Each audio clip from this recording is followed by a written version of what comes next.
A new topic we will discuss: momentum and impulse. The first article is linear momentum. If m is the mass of the particle moving with velocity v, कोई भी particle है वो किसी velocity के साथ move कर रहा है, उसकी क्या है, कोई वेलोसिटी है, देन इट्स लीनियर मोमेंटम क्या हो जाएगा, मास इनटू वेलोसिटी, उसको हम डिनोट करते हैं p वेक्टर के साथ। मोमेंटम होता क्या है, मोमेंटम होता है कि कौन सा ऑब्जेक्ट, उसका जो कोई मास होगा वो कितनी स्पीड के साथ आपने उसको हिट किया है या वो कितनी स्पीड के साथ मूव कर रहा है, तो उसके जो उसको हम कैसे कैलकुलेट करेंगे मोमेंटम को, that is mass multiply velocity. Momentum क्या होता है, एक वेक्टर क्वांटिटी होती है, उसको हम लिखते हैं p equals to m multiply v vector. Let x y be the position of the particle at any time t, x y be the position of the particle at any time t। तो velocity को हम कैसे लिखेंगे, dx by d t i cap dy by d t j cap. अब जो particle किसी velocity के साथ मूव कर रहा है उसकी पोजीशन हमने कह दिया कि एक पॉइंट उसका x है और एक पॉइंट उसका y है।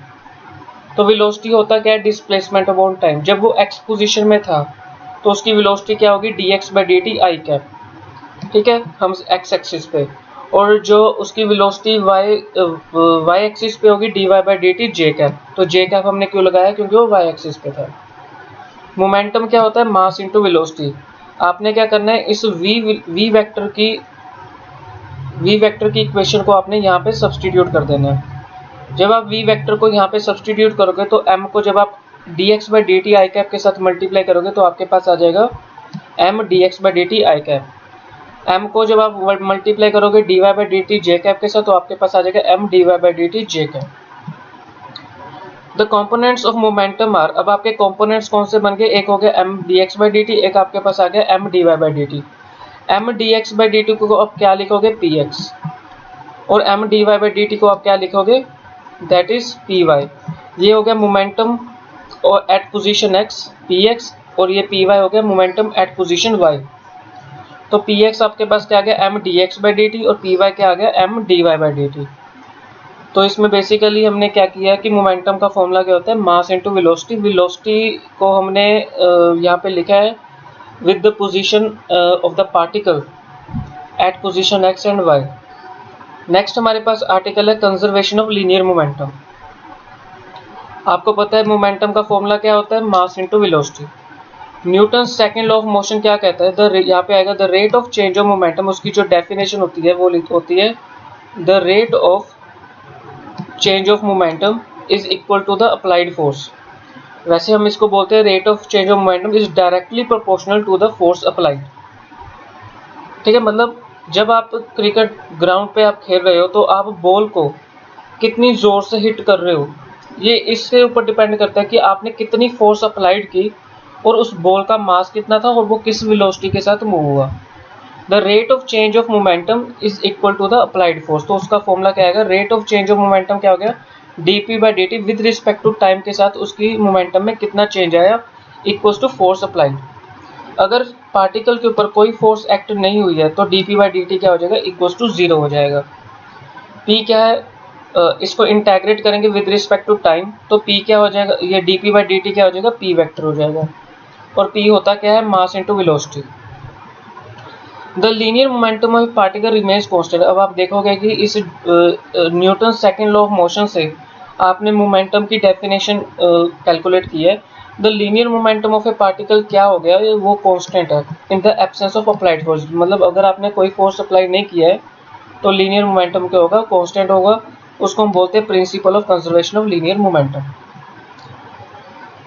First example is a gun of mass m।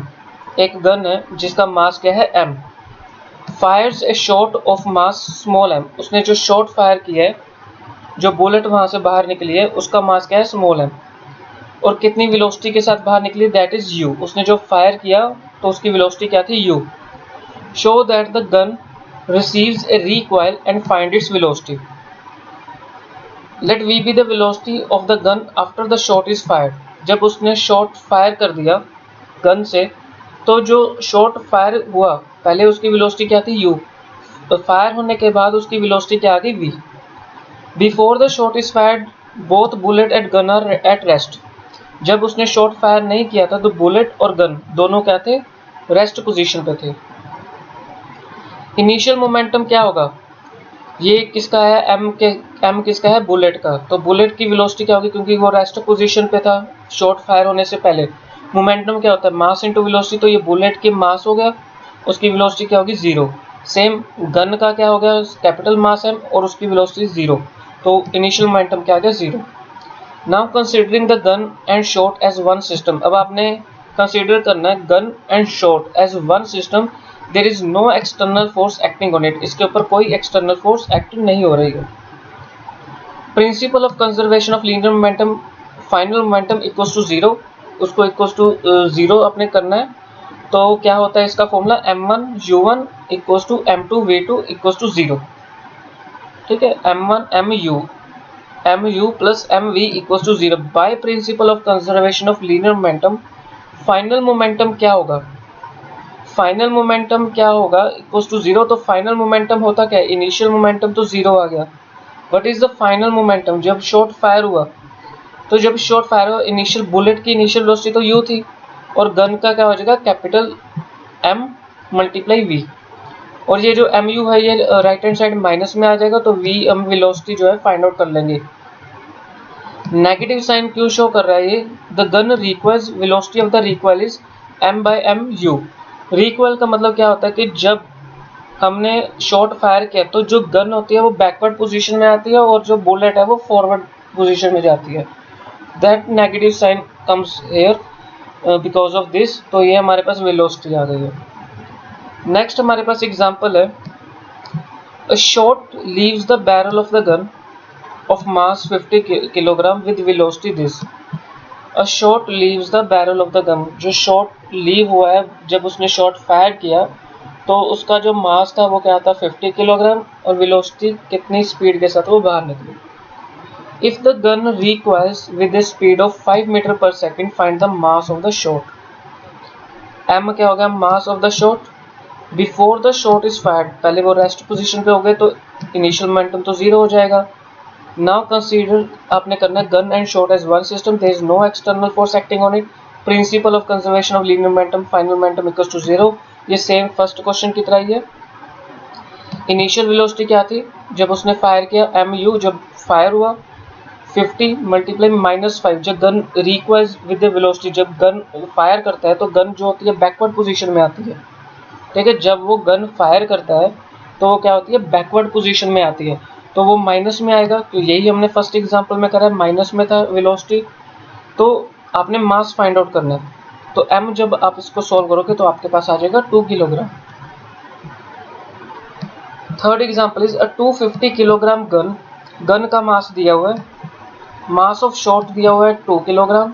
If the recoil apparatus exerts a constant force 100 Newton, जो रिकॉइल फोर्स हुई है वो आपके ऊपर जो अप्लाई हुई है दैट इज 100 न्यूटन। जब गन बैकवर्ड पोजीशन में आता है, जब आप शॉट फायर करते हो तो उसकी फोर्स जो आपके ऊपर अप्लाई हुई है that is 100 Newton.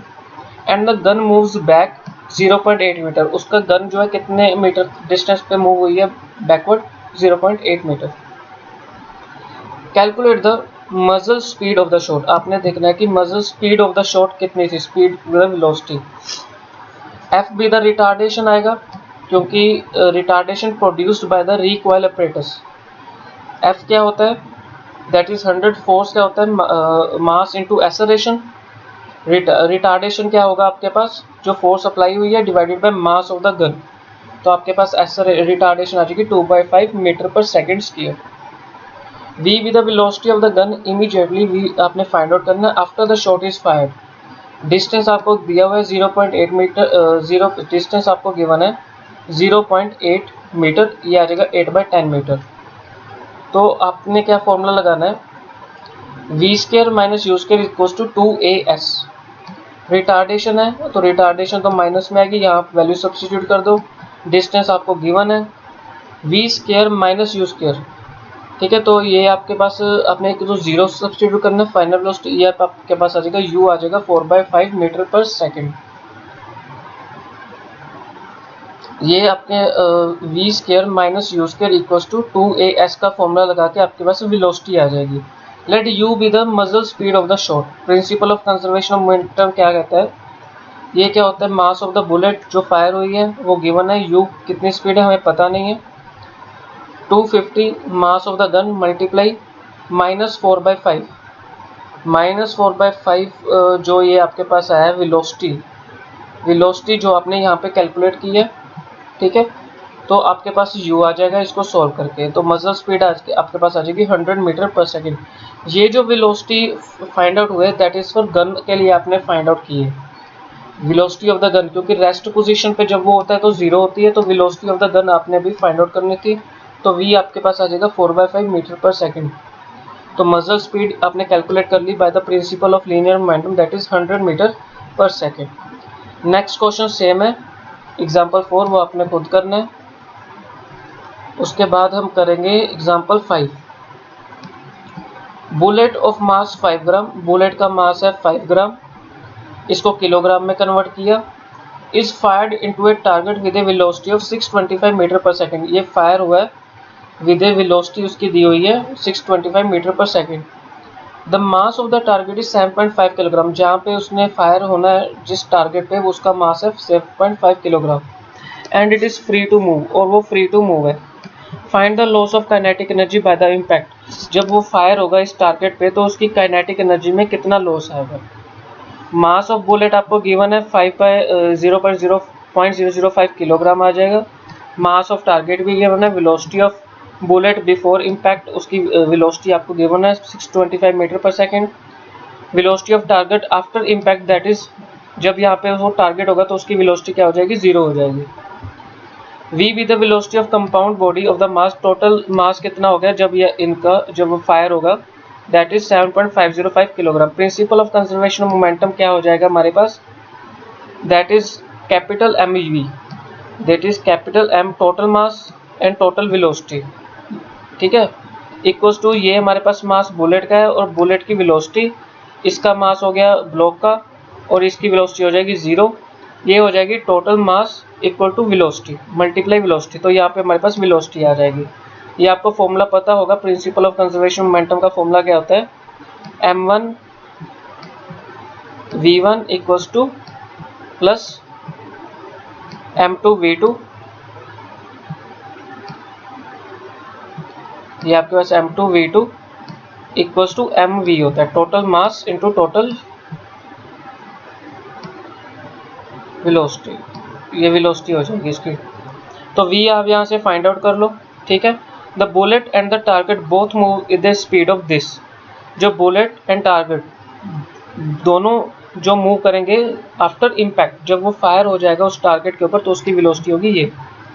Initial kinetic energy क्या होता है, half m v square, half m v square, ये किसका आ गया, बुलेट का आ गया, प्लस हाफ ये हो गया उस ब्लॉक का जहाँ पे वो फायर होगी।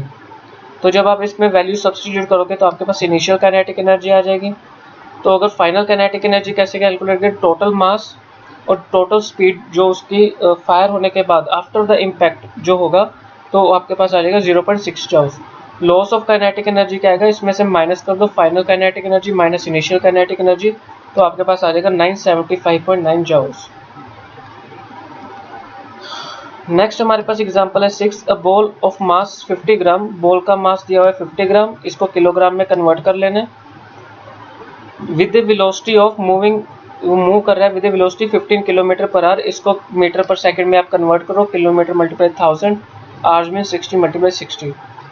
एक और मास को ये स्ट्राइक करेगा जो कि रेस्ट पोजीशन पे है और वो मूव होगा आफ्टर इम्पैक्ट, उसकी वेलोसिटी आपको गिवन है। Velocity of first ball after impact उसकी गिवन है 7 kilometre per hour. Velocity of second ball after before impact is 0 metre per second, ठीक है। तो इसमें अब क्या कह रहा है कि एक बॉल है जिसका मास है 50 ग्राम, वो मूव कर रहा है with the velocity of this, strikes another ball, एक और बॉल के साथ उसने स्ट्राइक किया जिसका इक्वल मास है, मतलब उसका मास भी क्या है 50 ग्राम है, एट रेस्ट पोजीशन पे है, वो क्या है 0 मीटर पर सेकंड, और वो मूव होगा एंड मूव्स आफ्टर इम्पैक्ट, जब वो मूव होगा तो उसकी इम्पैक्ट कितना होगा 7 किलोमीटर पर आवर, क्योंकि फर्स्ट इम्पैक्ट का ये होगा 7 + 0 क्या हो जाएगा तो ये 7 किलोमीटर पर आवर हो जाएगा 35/80। v with the velocity of second ball after impact, v with the velocity after impact, उसकी वेलोसिटी क्या होगी, बिफोर इम्पैक्ट कितनी थी 25/6, क्योंकि हमने फर्स्ट बॉल की वेलोसिटी देखी है अभी। उसका मास कितना है 1/20। सेकंड बॉल का वेलोसिटी कितनी है 0 मीटर पर सेकंड, और उसका मास कितना है 1/20 किलोग्राम, क्योंकि ईच मास है सेम। आफ्टर इम्पैक्ट इसकी वेलोसिटी हमें दे दी है 35/18, इसकी वेलोसिटी हमें पता नहीं है, ये फाइंड आउट करनी है। By principle of conservation of linear momentum क्या आएगा, m1 v1 plus m2 v2 multiply m, ये जो इसका इम्पैक्ट होगा, ठीक है। फिर इसका पहले क्या होगा 1/20 को मल्टीप्लाई करेंगे 25/6 के साथ, जो हमने फॉर्मूला किया था m1 v1 plus m2 v2, m2 क्या है 1/20 multiply 0 equals to after impact क्या होगा m1 v1 मल्टीप्लाई ये वाला हो गया 35/18 plus this multiply v। Solve करने के बाद आपके पास v आ जाएगा। काइनेटिक एनर्जी बिफोर इम्पैक्ट क्या होगा, half m v square plus half m v square, तो ये होगा हाफ मल्टीप्लाई 1/20 मल्टीप्लाई जो ये 25/6 बिफोर इम्पैक्ट दिया हुआ है, kinetic energy 1/2 multiply 1/20 half m v square क्या आ जाएगा 0 स्क्वायर, ये बिफोर आ गया आपका kinetic energy before impact. After impact क्या होगा 1/2 मास, तो यही होगा आफ्टर इम्पैक्ट आपको गिवन है 35/18 प्लस 1/2 मास सेकंड बॉल का यही है 20/9 आपने कैलकुलेट किया है, तो ये आ जाएगा आफ्टर इम्पैक्ट। लॉस कैसे होगी, final kinetic energy minus initial kinetic energy कर दो, आपके पास आंसर आ जाएगा। 7th क्वेश्चन आपने खुद करना है, हम करेंगे 8th question. Railway track of mass m, एक रेलवे ट्रक है जिसका मास क्या है m और वो मूव कर रहा है with a velocity 3v। Strike से ट्रक, उसने स्ट्राइक किया दूसरे ट्रक के साथ जो कि रेस्ट पोजीशन पे है और वो मूव कर रहा है with velocity v in the same direction, उसकी वेलोसिटी दे दी है v in the same direction. Show that the velocity of the second truck after impact, आपने शो करना है कि आफ्टर इम्पैक्ट उसकी जो वेलोसिटी है 2v और काइनेटिक एनर्जी वेलोसिटी है 2mv स्क्वायर है। सेम पिछले क्वेश्चंस की तरह ही है, फर्स्ट ट्रक का मास ये आ गया, सेकंड ट्रक का मास सेम है। वेलोसिटी ऑफ फर्स्ट ट्रक आपको गिवन है 3v, second truck before impact क्योंकि रेस्ट पोजीशन पे था उस समय वो 0 हो गया। Velocity of first truck after impact वो आपको v दे दिया velocity, second truck after impact आपने कैलकुलेट करना है bye the principle of conservation of linear momentum. तो ये क्या होगा m1 v1 m multiply 3v, मास को पहले मल्टीप्लाई करोगे इस वेलोसिटी के साथ प्लस मास मल्टीप्लाई करोगे इस 0 के साथ इक्वल्स टू आफ्टर इम्पैक्ट क्या हो जाएगा m multiply v plus m multiply capital V। ये होता है principle of conservation of momentum, मतलब before collision equals to after collision. तो आपके पास आ जाएगा v equals to 2v। Solve करने के बाद ये हमारा पहला क्वेश्चन पहला पार्ट सोल्व हो गया। तो इनिशियल काइनेटिक एनर्जी आप कैलकुलेट कर लो, half mv square before collision वाला, बिफोर इम्पैक्ट उसकी काइनेटिक एनर्जी कर लो, फाइनल काइनेटिक एनर्जी, फिर लॉस आप फाइंड आउट कर लो। 9th क्वेश्चन आपने खुद करना है। We will do the last part. Last question, a bullet of mass m, इस बुलेट का मास है m और वो मूव कर रहा है विद वेलोसिटी v, स्ट्राइक करेगा इस ब्लॉक पे जिसका मास है capital M, which is free to move in the direction of the motion of bullet. वो किस डायरेक्शन में मूव करेगा, बुलेट की डायरेक्शन में ही मूव करेगा, and is embedded in it. Show that the portion of this, आपने loss of kinetic energy निकालना है। सेम क्वेश्चन है जैसे हम पहले सॉल्व करके आए हैं, तो आपने बस भी principal of conservation of linear momentum निकालना है और इसकी वेलोसिटी फाइंड आउट करनी है, इनिशियल काइनेटिक एनर्जी, और आप final initial kinetic energy minus final kinetic energy कर दो, आपके पास आ जाएगा लॉस। तो ये हमारे पास था टॉपिक।